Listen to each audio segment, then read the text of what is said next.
Hey, Good evening and welcome. This is Spin Legal with Angela Browne and Peter Giblett, who are partners of Invictus Legal LLP.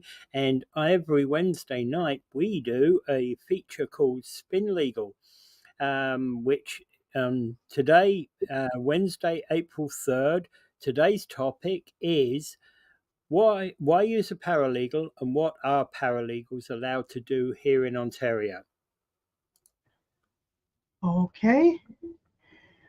Well, a paralegal in Ontario is very different than a paralegal in, say, in the United States or most parts of the United States or in many parts of Canada and many other parts of the world. Yeah, On, because yep, everybody's heard of people like Rachel from Suits. She was a paralegal for most of the time that she was there, going to law school, etc., etc. But having paralegals in the courtroom here in Ontario, that's significantly different, isn't it? absolutely. Because in these other jurisdictions, that's not Ontario, and we'll get into a little bit about some other jurisdictions that are starting to tip their toes in. The Ontario paralegals can actually practice on their own. They don't need to be supervised by a lawyer. And every other part of the jurisdictions, except where we're allowed, they all have to be supervised by a lawyer. And so they can do any work at all, but always under a lawyer.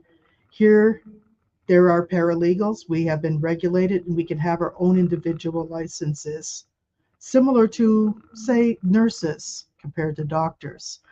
Okay, so it's a different type of world here in Ontario than it is in other places. Like Invictus Legal LLP, the two partners are both paralegals, and we operate on our own. At this point, there's no lawyers here, but we might invite lawyers on board to join the firm to provide additional advice, or Yeah. who knows, maybe one of us might become one. Okay, but this is something that we're looking forward to seeing as the future of the firm grows. So this is something that Ontario has been unique in, okay, for many years, and then other people started coming on board Yeah. to find a way to regulate other non-lawyers to allow them to do some legal work, but And that's still not very common, but yeah. it's starting to exist. But behind this is what's called a concept of the concept is access to justice, isn't it? Whereby, to a large extent, and the analogy that I heard is a lawyer who's been working for 5 years in the legal profession couldn't even afford his own fees. Um, if he wanted to hire himself, he couldn't afford to hire himself. So therefore, even many well-paid people require access to justice, and that is a large amount about what's behind the the need for other people helping. So let's talk about what the origin of the paralegal representation in Ontario is, and this goes back quite a way, doesn't it? This goes back To the to 80s. a case called Regina versus Laurie and the Points Limited in 1987. So tell us something about Regina versus Laurie. Well, there's a fellow named Brian Laurie. He was a police officer in Toronto, and he was a detective. He started off at traffic, and then he moved himself up and became a detective. And he investigated serious crimes, including homicide. And he moved up there. And after he left the field of policing, he started finding himself. He says, "Well, I'm very talented, and many people need help with things like traffic tickets and violations, speeding, moving violations, and so forth." And he set up an organization called Points Limited, Yeah, okay, which is, I forget what it stands for, but there is something it stands for. Okay, provincial offenses in traffic tickets or something like that. But he is, so he started doing it, just started going to court and representing people for traffic tickets. And at some point, he got caught. And I guess the Law Society didn't like it because at that time, there's something called Section 50 of the Law Society Act, which which captures anybody who's practicing law that is not a lawyer. Yeah, So they started enveloping him and saying, okay. And there are criminal charges pressed against him because yeah. that's pretty serious That, charges if you're trying to fake. yeah, and Regina versus Laurie and Points Limited is clear that that's a criminal matter. So this was actually it went to the Ontario Court of Appeal in 1987. So if you've heard of Points Limited, Points exist today. They're the same firm that were created way back then by Brian Laurie, and I'm not going to say anything for them or against them. I'm just noting that They fact. still exist. They're all over Ontario, and they continue to do effective representation across Ontario with respect to traffic tickets and similar offenses. And he was tried under the criminal code under section 800, 8002 of the criminal code, which basically said that a defendant may appear personally or by counsel or agent. Yeah. And that is what his And defense was let's within see the what was the within the definition of agent. What is an agent? yeah. So So that this went all the way up. The Law Society fought it all the way up, and they appealed it to the Ontario Court of Appeal, and the Law Society lost. yeah. And this was important to know this, and this founded the paralegal profession at its very beginnings, its very germination. And then, though that said, that wasn't the end of it. There was then another case which was involved a paralegal called Maureen Bolt. Maybe you can tell I us can about talk a that. little bit about Maureen Bolt, but she's a very different circumstance. She did mediation services, which anybody's allowed to do. You don't even have to be a lawyer or paralegal to do them. But she was also offering separation agreements, divorces, and she was also very, very vocal about lawyers and that she was more effective or more cheaper or something than lawyers. And you have to be careful when you're being critical because and then at the end of the day, she got prosecuted and saying that she was practicing law without a license. At the end of the day, she pleaded guilty to one count of practicing law without a license, and this led her to have 4 months of house arrest. So There are what two. happened was she was also serving on city council at the time, and the rules for city council, where she was up in North Bay, did not allow for more than 3 months consecutive absences. And because she was 4 months in house arrest, she lost her city council seat. So this was Yeah. very disappointing, hey, for her. And the thing is, the lesson from that is that she went about this the wrong way. But Hey, this is actually, just to be correct about this happened in 2011, and already at this stage, licensing of paralegals was had started in 2007. So this in yeah, 2011. prosecution of Maureen Bolt occurred before licensing. Okay, Yeah, okay, and this was always appeals and upon appeals. And then when she went to the Law Society, because some people, when they apply to become a paralegal, they have to first of all you have to have the education and pass a paralegal program, and then you need to write an exam, and then but some people are assessed for good character. Like say for instance, if you write on your thing that I've had a criminal conviction, or you've had other kinds of problems, or maybe you are part of another profession and you were kicked out of that profession for some reason, it gives you your chance to have your day in court to explain to the Law Society why they need to accept you. So this was something that Maureen Bolt had to do because as soon as she applied and to become a paralegal in Ontario and become licensed, the Law Society said, hold it, we need to have a good character hearing. She appealed this, and it went up there. And then basically, at the end of the day, they felt that she was not governable. And because of all her past events and her past attempts to circumvent regulation.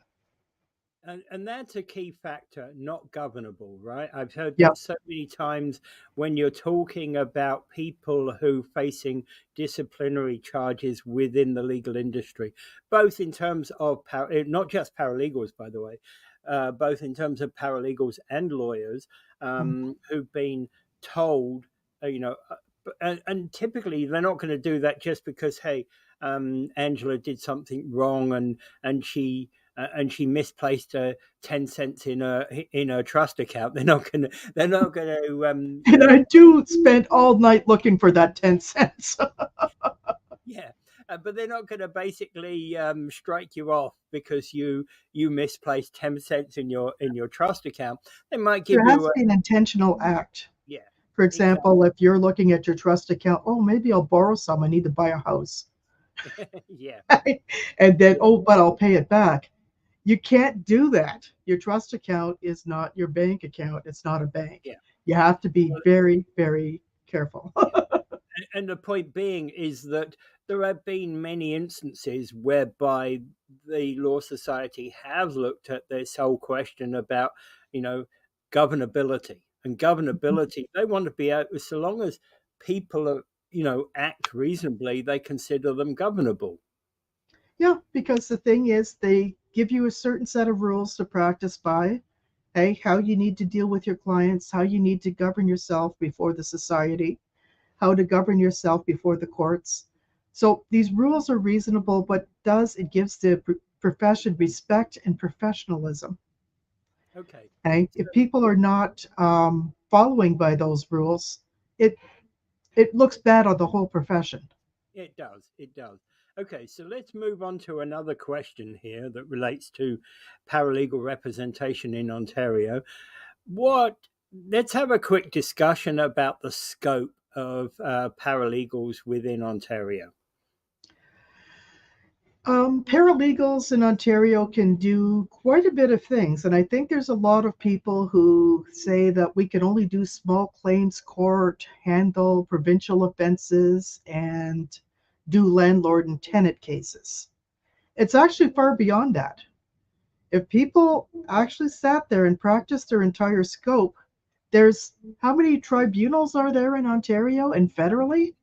166 I know of in Ontario. In Yep. fact, that number has gone up more recently because, in fact, there's a number of tribunals that have now split and gone separate ways. So, and that's not to consider even things like the Law Society of Ontario Tribunal, the Nurses Tribunal, the College of Nurses Tribunal, the College of Engineers Tribunal, the College of Dentists Tribunal, and even the Ontario Medical Association Tribunal, which will decide the fate of medical Doctors. professional doctors that have been Yeah, accused of whether they can continue to practice or not, whether right? Or if they exactly have to put restrictions on their practice. yeah So and there's so many things yeah that and so many there's issues that are determined by tribunals. yeah there's at least Paralegals are 30 allowed to practice in at least most of them. yeah there's at least 30 of professional tribunals in Ontario, not all of which you lose your right um, to work in that profession, but some of which discipline can be quite severe. There's also a number of other areas. For example, we've talked on the show in the past about summary conviction offences. We've talked about um, uh, um, we've talked about sorry provincial offences. There's other things like there are municipal offences, Hmm. building code, fire code violations. Um, Hmm. Pretty well um, every council, every municipality in the province has tribunals that decide things like licensing of business licensing, Hmm. right? Yeah, like if So, you want to open a bed and breakfast, there Yep. is licensing requirements. Okay, so if you decide to open a bed and breakfast and not tell anybody, but just advertise it on Airbnb or something, okay, somebody can catch you and then show up with a ticket for you. Yep. Okay, we deal with those types of things, Yep. and paralegals can do that. Yep. And And in there's fact, other things where there's noise violations, dog bites, yep. various things Yep. where people go. And the interesting thing is summary conviction offenses, where we talked about, I think it was a couple of weeks ago, where we talked about getting arrested and what Yep. could happen. There were a number of offenses that paralegals can represent people for. These are offenses that are either always been summary or are most of the summary conviction offenses that are now 2 years less a day. These Yep. are cases that are heard in provincial court or Ontario Court of Justice. Yep. Okay? The other thing about them, of course, is that those in addition to that, there are we paralegals have limited scope of representation if you have got additional qualifications in terms of family law, and also if you have additional qualifications in terms of the immigration. Immigration college, you can actually represent as an immigration consultant as well. Yeah. But a regular paralegal can go to the tribunals for the immigration and refugee Yeah, courts. yeah, Yeah. This is always an issue with this a big issue within the paralegal movement about being able to do all of the immigration and refugee work, but that's always something for the jury to decide. and And it's still out. essentially, so let's ask the question. Therefore, what is the difference between a lawyer and a paralegal?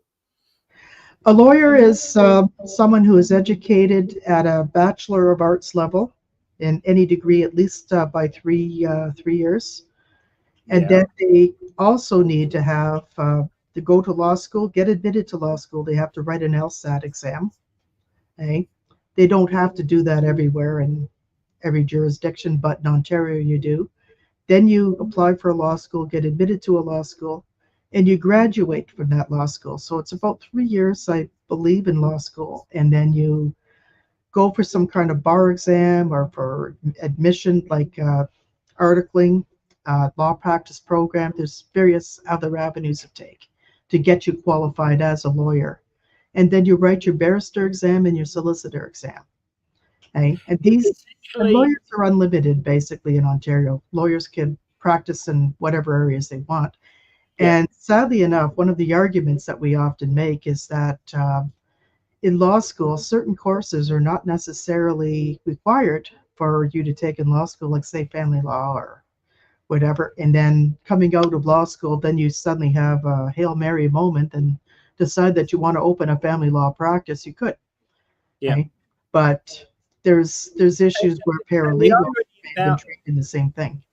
And the irony about that is that, hey, you just come out of law school, you passed your bar exam, you barely passed the family law section of it, but your uncle persuades you that you're going to represent him on his divorce, and you think, oh, I can do this.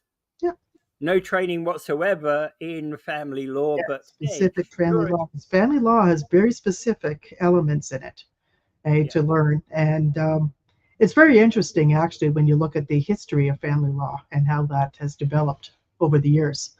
But I'm paralegals at the current moment are not allowed to practice family law.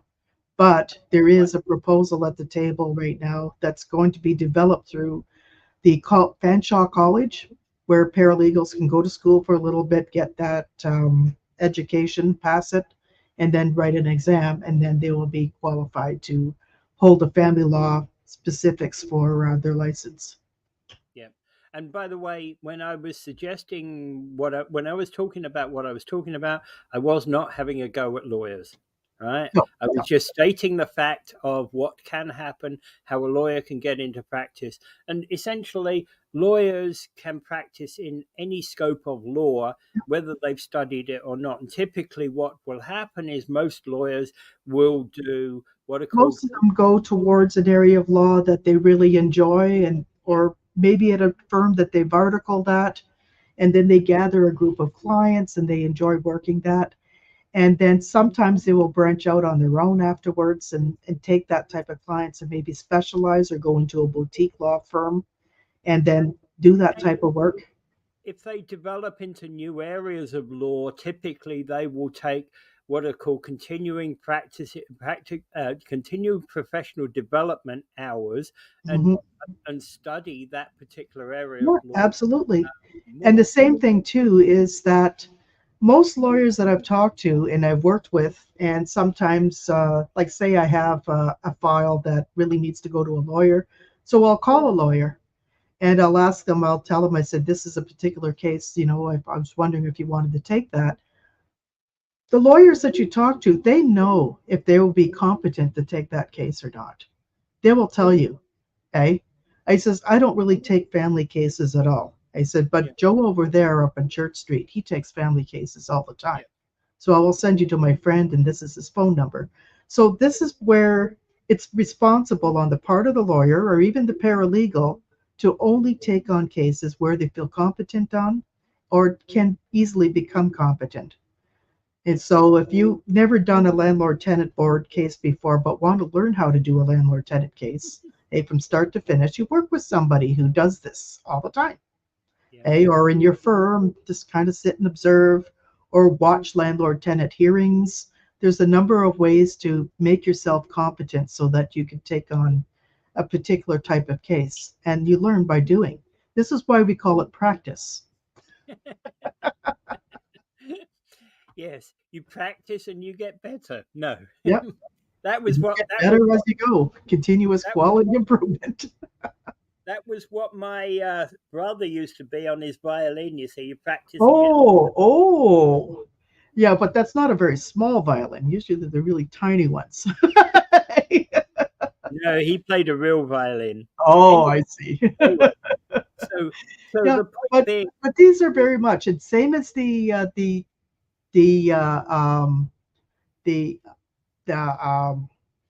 paralegals too. I mean, sometimes people come to paralegal firms thinking they can do something like in family law or something before we're registered or able to do it, and they ask us to do it. So we tell them that we don't do that, and we send them to somebody we yeah, know, a lawyer who does practice in that area, and then well, that lawyer can decide if yeah. they got the capacity or want to take it on. Well, I mean, for example, somebody comes into the office and says, "Hello, Angela. Hey, we worked before. You did, but you remember you represented me in traffic court. You got me off this ticket. Um, can you do my divorce for me?" Of course, your answer is going to be no, but I know a person who can, right? Yes, there's no a person who can, and I send them to about two or three But lawyers that again, I know. yeah. But again, the point being is that ask and you shall be told, right? Yep, May be that a paralegal can't help you, yep, but it may yep, be that a paralegal can help you. yeah. In some areas, people are very surprised to find that a paralegal can help them. Yeah. I've had people come in and they've been through lawyers and paralegals, and we look at it, and then sometimes there's certain things that we can do that are within our scope. Like, for example, did you know that you can file a defamation claim in small claims court? Oh yeah. Okay? Everybody thinks that you have to go to the Superior Court of Justice to do that. And if you're seeking monetary damages, you can go to small claims court as long as your claim isn't exceeding 35. Yeah. Right? So Yeah. this is a lot of things people are not sure of. So it's always good. Call a paralegal office and ask them if they can do a particular case or look after it. Okay? Condominium Authority of Yeah. Tribunal, which is another tribunal in Ontario that many paralegals go to. And that's something new. That's something that started up, I think, in 2018 and has been developing broader authorities. And it's very interesting with all the new condos being built up, all the 77-story condos that are being built, like in Niagara Falls and stuff. Hey, we're going to have lots of work. Well, that'll be the next LTB, won't it? The Yep, condo board. yep. It's done differently. There's different areas of practice, different rules, and that sort of thing. Okay. but these are things that we're all learning about, and we're also able to offer some assistance in. And so, Okay. Okay, so here's a question for you: Is Ontario unique? Are they are there other jurisdictions that that allow paralegals to work and represent people in court? For yeah, at the example, same time, yeah, for the what? same time that we got regulated, we were the first jurisdiction anywhere that was able to work without being supervised by a lawyer. And then sooner or later, the UK started developing paralegal practices or allowed areas of practice that paralegals can engage in. Okay, so they have certain areas you can appear before the what they call level one or first tier tribunals, immigration and refugee Same, work, yeah, they're pretty much the landlord same. tenant work, which is also a tier one tribunal. Yeah, So certain things like that can be done in the UK as a paralegal. They have education as a paralegal in the UK and so forth. So I suspect they either copied off of Ontario and are trying to develop what they can do because they also have a different legal system than we have. They don't have barristers and solicitors like we have in Ontario for the lawyer class. They have barristers and they have solicitors. So generally, solicitors hire the barristers, and the barristers go out and duke it out in court. Okay, so it's a very, very different system that we have. Okay, yeah. so And this is where we have some thing, but trying to fit into a new role as for paralegals is very interesting, and that's exciting.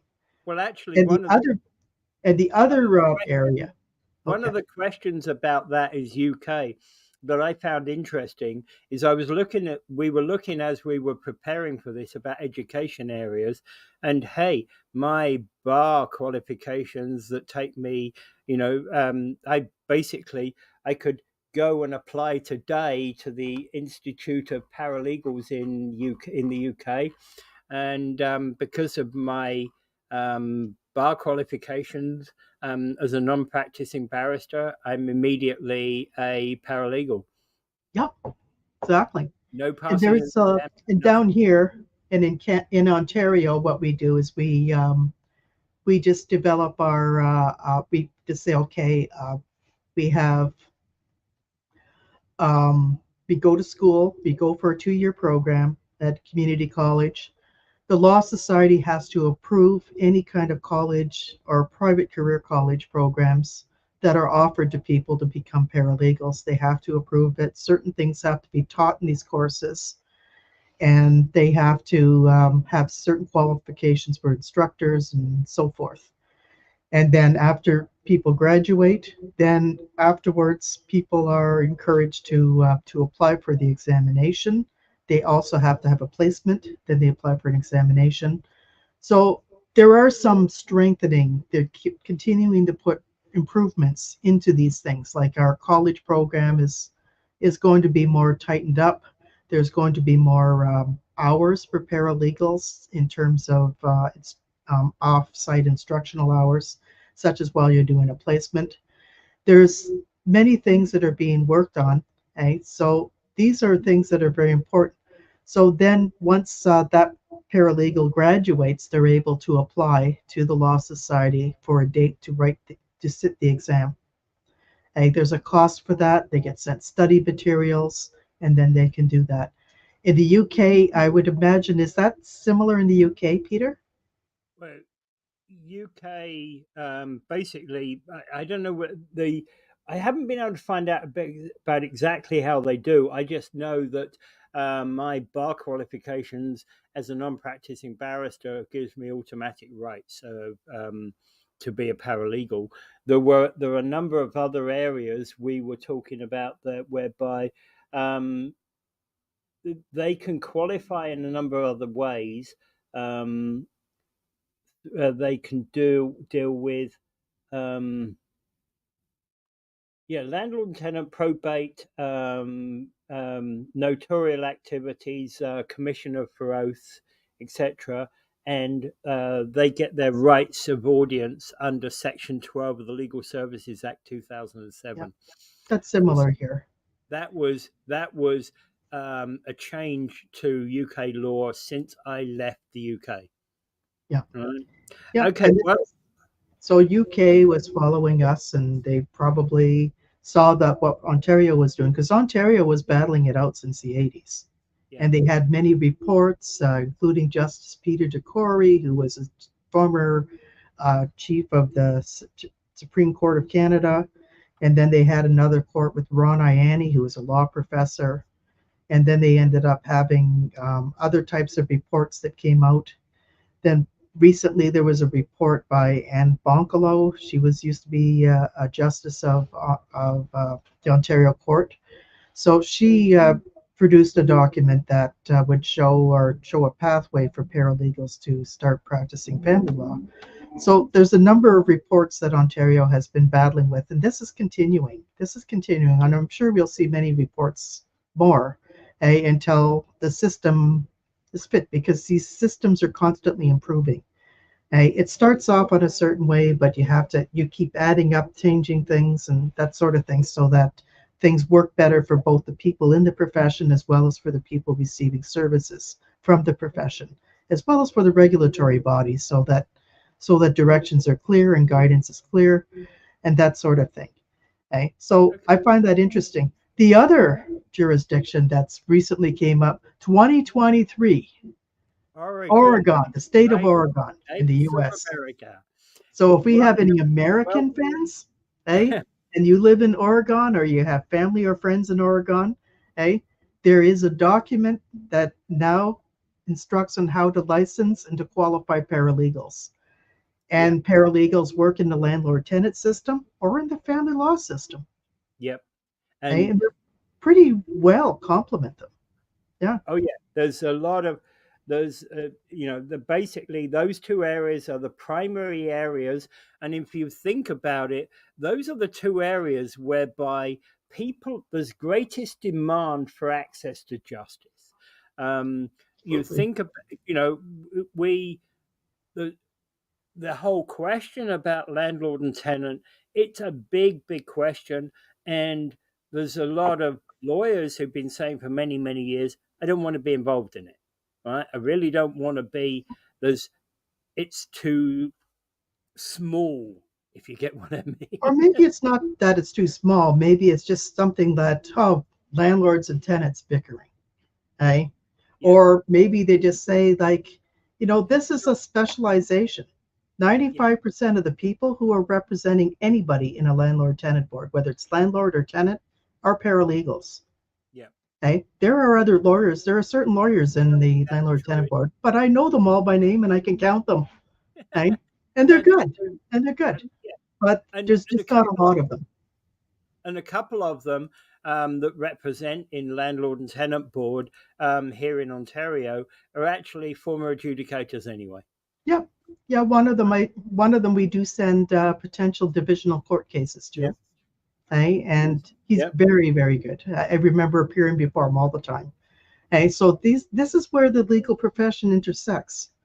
So this is why paralegals and lawyers, they work together more than they work against each other. And I think it's very important to understand that there's collegiality in there, and that it shouldn't be built around conflict where paralegals think the lawyers are all trying to tear them down.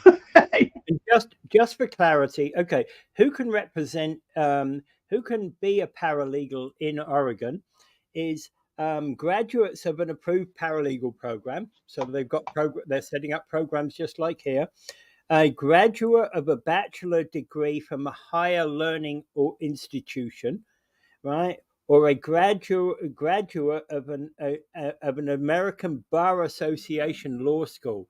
So, for example, you may well have graduated law school, but you've not taken the state bar, right? So you can apply to become a paralegal in Oregon. Mm-hmm. Yeah. Right? That's things. Yeah. That's interesting. Okay, so let's come to this full circle. What about the rest of Canada? Because we talked earlier on about that section in the criminal code which allows for representation by agents. Why Yeah, hasn't that's that taken off Canada. to In Canada? BC, they do have what they call a regulatory sandbox, where there are paralegals in BC that could apply to the Law Society and prove certain qualifications, education, skills, and they want to provide services in a certain area, right? And then they work with the Law Society and they get licensed and they get listed on their website as being able to provide services in a particular area. Okay? Same as Saskatchewan. Saskatchewan's very similar. I, in fact, know and correspond with a number of them who work down there. And some people in Ontario actually also provide services there in certain areas. So, Alberta is a bit of a strange one because people are practicing in Alberta anyways, and they don't seem to have a lot of regulation. Although people are told just to be very careful who you apply and how you and who you hire, and definitely they do they do have paralegal association. There's an Alberta Association of Professional Paralegals, and there's one Association of BC Paralegals. So these organizations organize paralegals to speak for paralegals in the province, and they're trying to fight for as close to an Ontario. and So one of the paralegals that we know here in Ontario that we've been opposed to on a couple of cases is actually plying her trade in Alberta right now. yep, yep, and she is listed on that site too, okay, Yeah. as being able to provide that. So these sorts of things, when they do that, is good. Like in Ontario, it's very different because in Ontario, we have an LSO, Lawyer and Paralegal Hey, Directory. I just need my cowboy hat. Where is it? I'm heading to Alberta. Oh, Yeah. Yeah. Yeah. So basically, oh wait, is he looking for a cowboy hat? Oh. But anyways, this I is don't basically where have a we've had cowboy hat. discussions like this, where how we can increase the potential for paralegal profession. There's lots of room for improvement, but change is gradual. You just don't go in there like a bull in a china shop and say, "Oh, I'm going to do this," okay, and that's it, and then make all kinds of wild allegations about things. You have to work within the system, and the system will look at it and they'll examine it, and then eventually something will come out that will do it. Like this family law license that they're doing, I have a feeling it's we're giving you a taste of this and see how it works out, and then hopefully more people can join it, and then maybe it'll be more expanded towards more the likes of Boncalo in the future. So this is something that they want to see. They want to prove it. They want to prove that paralegals are capable of doing this. And, because the legal profession is a very conservative profession. Yeah. Okay? It doesn't mean that lawyers are anti-paralegal. It just means that we want to be careful.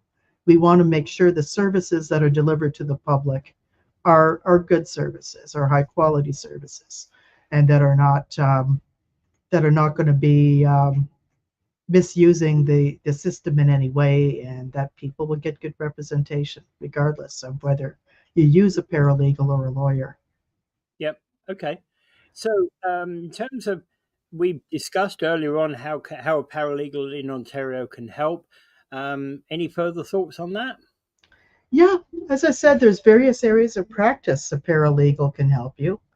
Many tribunals, as I said, not everybody in the public knows about these tribunals. Everybody heard about the landlord tenant board because they've been in the newspaper every day. Human rights tribunal to a certain extent. But there's other things like Environmental Lands Tribunal, Animal Care Review Board, a Child Family Services Social Review benefit, Board, social. boards like that. All of these boards, paralegals can represent you at. Yeah. Okay, so sometimes there's certain things that come up, even in a municipality, where you have to go to some kind of appeal board or a tribunal that they have. Okay, paralegal can represent you there. and they can even represent you in certain cases up to the land tribunal, up above the municipality. If they make a type of statement or a type of decision about your property or whatever, we can also make appeals about your property taxes. Ontario Land Tribunal is an interesting one because, for example, if you are it starts off with the concept that you can go to City Hall, you can say your piece about the new 30-story building they're going to be putting up in James Street, and how it's going to obstruct your view, how it's going to obliterate your love of the land, in your local area, Zero parking. as they put this up there.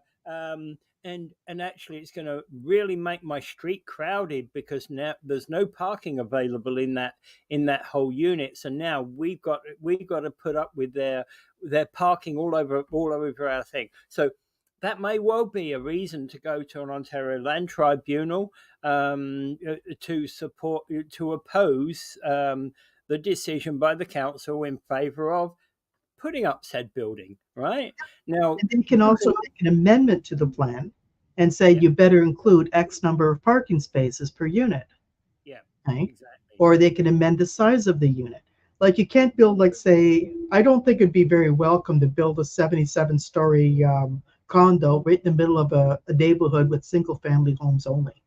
Yeah. Right? I don't think that would be very, very kosher. And hey, I've got to deal with a summer 4 o'clock shadow on that building. I want it out of my face, mind you. Yeah. So that's actually was some of the reasons why tenant group, community groups can be represented at the Ontario Land Tribunal. Typically, most developers will be represented by lawyers. Community groups can be represented by lawyers or paralegals, and most municipalities will also be represented by lawyers, but they can all be represented by paralegals as Yeah, well. they can also, the paralegal can also represent these same bodies. Yeah, Right? yeah, There are some municipalities, more and more of them are hiring paralegals to do a number of things. yeah. Oh Right? yeah. Because some of them run the AMPS programs, some of them run the prosecutions. There's a number of roles for paralegals in a number of quarters. Paralegals also find work in MPAC, where they determine your Oh yeah. the the Municipal tax. value of your home and your Yeah, tax assessments. yeah, yeah. And that actually has the potential for being interesting in the next few years because of the fact that when we get the next set of MPAC tax assessments down, um, you know, uh, if you didn't already know this, you can challenge them, right? Absolutely. There's Yeah. different things that are happening. And the other thing too is a big question is a lot of people say, are paralegals always cheaper than lawyers? Not necessarily. That's not necessarily what it is. I think both lawyers and paralegals are trying to make their services more accessible to consumers. Okay? Paralegals are looking at ways of trying to specialize or to provide services in certain areas that they can provide, because there are some dynamite paralegals out there who do very well in the landlord tenant board. There was a former adjudicator who was teaching landlords and training them on different skills that they need to be as a landlord, on the law, how it can help you and how it can hurt you. Yeah. And then he went on afterwards to start his practice where he was also representing tenants.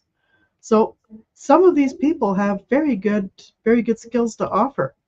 And he may, I don't know what he charges. I never asked him, but people would say, well, and same as provincial offenses court. Okay? I will trust a paralegal very much, just as much as I would trust a lawyer to take my case to a provincial offenses court. Yeah. Because paralegals are very at home in there. Well, some paralegals specialize in provincial offences court and only do it.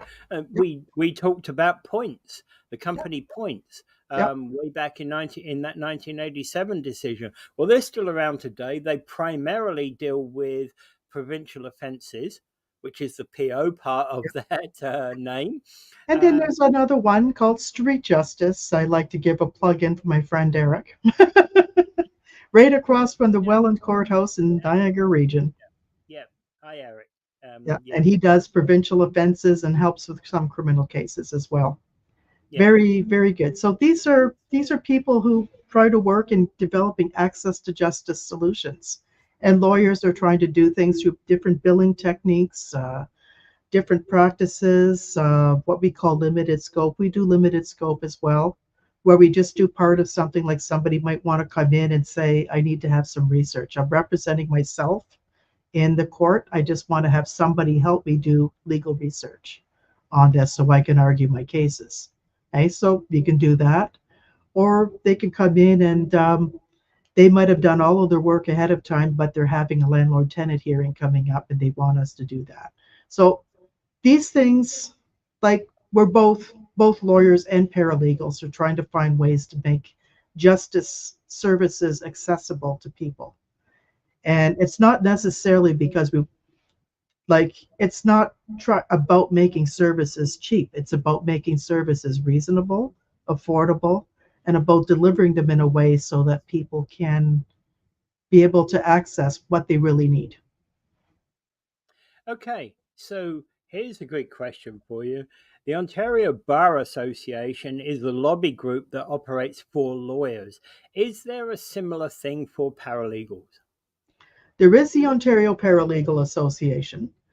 In the past, there were two groups. There was the Paralegal Society of Ontario, and then there was a licensed paralegals of Ontario. These two groups, the licensed paralegals, they generally represented traffic paralegals, but they also represented some others. And then there was a Paralegal Society of Ontario, which was the main group, where we brought together insurance and products, discounts, and so forth. And we also lobbied the government around issues of change and changes to be made with scope of practice and other issues.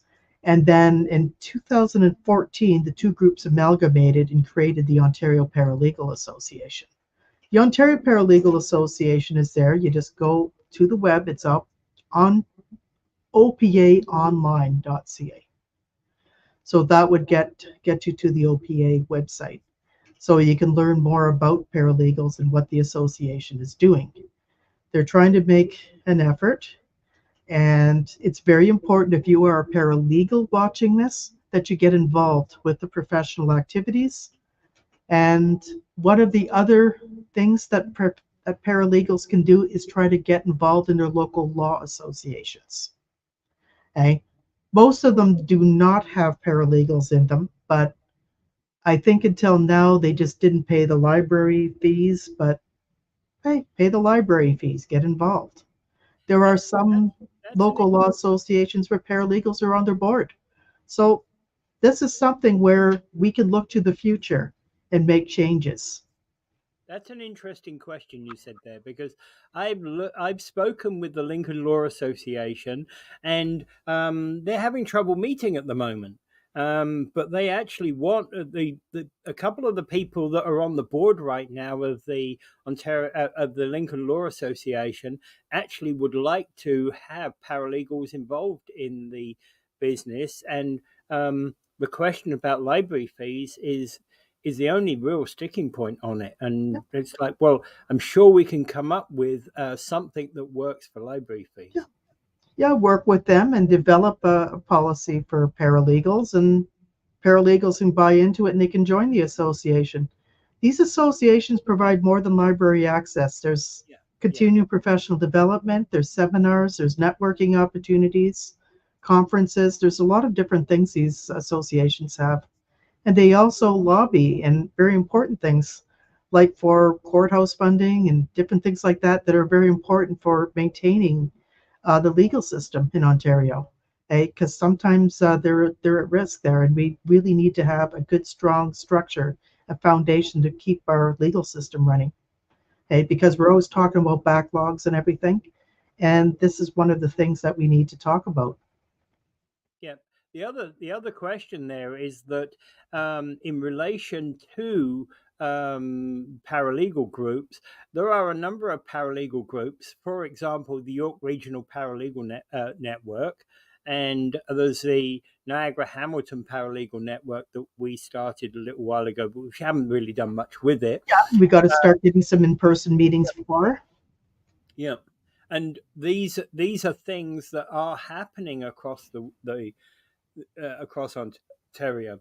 Okay, so that's been a kind of look, if you like, at what what why use a paralegal, what paralegals bring to the legal field, and I think that just to sum up, this is Spin Legal, and it's been brought to you by myself, Peter Giblett, and her, Angela Browne, and we're both partners in Invictus Legal, and that's why we brought this topic: why use a paralegal, what are paralegals allowed to do, etc., in Ontario, and the if you need to contact us, you can do so at weareinvictus.legal is our website, or on 905-688-5598. And as with every single show that we produce for Spin Legal, Angela, you can go ahead with this Yes, particular one. like nothing you hear on this show, in either this episode or any of our other earlier episode podcasts, is to be construed as legal advice.